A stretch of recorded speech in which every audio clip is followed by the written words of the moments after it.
दुर्भाग्यवश एक गांव के अधकचरे हकीम एक शादीशुदा महिला, जिसकी सुंदरता के चर्चे दूर दूर तक थे, के प्यार में पड़ गए। उसकी तीखी नजरों ने हकीम साहब के लोहे जैसे दिल में सुराख कर दिया और वे उस पर पूरी तरह लट्टू हो गए।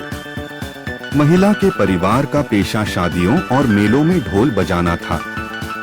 जब भी वह महिला दवा लेने हकीम साहब के पास आती तो वे बड़ी दिलचस्पी और विस्तार से उसकी नब्ज चेक करते और इशारों में अपने दिल का हाल बयां कर देते। कभी कभी जब उसका बच्चा हकीम साहब के सामने आता तो वे उससे कहते, तुम्हारी माँ कैसी है, उससे मेरा सलाम कहना।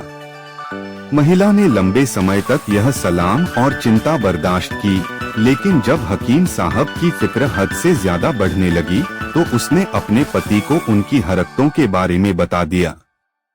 इस गंभीर मामले पर महिला के परिवार के पुरुषों ने एक बैठक बुलाई, जिसमें हकीम साहब की सेहत के लिए दुआ की गई और उनके दिल के दर्द का इलाज तय करने पर चर्चा हुई।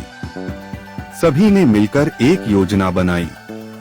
तय हुआ कि महिला अपने पति की गैर मौजूदगी का बहाना बनाकर हकीम साहब को रात के खाने के लिए झोपड़ी में बुलाएगी, ताकि वे अपनी दिलचस्पियों पर बात कर सकें। महिला ने तय कार्यक्रम के मुताबिक हकीम साहब को संदेश भिजवाया। संदेश पाकर हकीम साहब खुशी से फूले नहीं समाए। वे तुरंत तैयारियों में जुट गए, दाढ़ी में खिजाब लगाया, आंखों में सुरमा भरा और कान में इत्र में डूबी रुई ठूसकर इठलाते हुए कोनेयार की ओर चल पड़े। महिला ने उनका गर्मजोशी से स्वागत किया और उन्हें एक कमरे में बिठा दिया। तभी दूसरे कमरे से महिला के परिवार के पुरुष डंडों से लैस होकर निकले।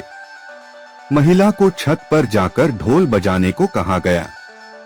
चूंकि ढोल बजाना उनके घर में आम बात थी, गांव वालों को कुछ शक नहीं हुआ। उधर परिवार के पुरुषों ने हकीम साहब पर डंडों की बरसात शुरू कर दी। पिटाई के बीच हकीम साहब ने ढोल की धुन पर अनचाहे ही नाचना शुरू कर दिया। उन्होंने चीख पुकार की, लेकिन उनकी आवाज ढोल की गूंज में दबकर रह गई। आखिरकार जब हकीम साहब को घर से सम्मान पूर्वक विदा किया गया तो उनका हर अंग जैसे ढोल बजा रहा था। वे अधमरे से हो गए थे। परिवार के इस इलाज से हकीम साहब का प्यार का रोग तो ठीक हो गया, लेकिन इसका एक साइड इफेक्ट हुआ, वे मानसिक बीमारी का शिकार हो गए। अब जब भी वे कहीं ढोल की आवाज सुनते, उनका दिल दहल जाता और वे कांपते हुए कहते, अरे आज फिर कोई बेचारा पिट रहा है। परहेज इलाज से बेहतर है।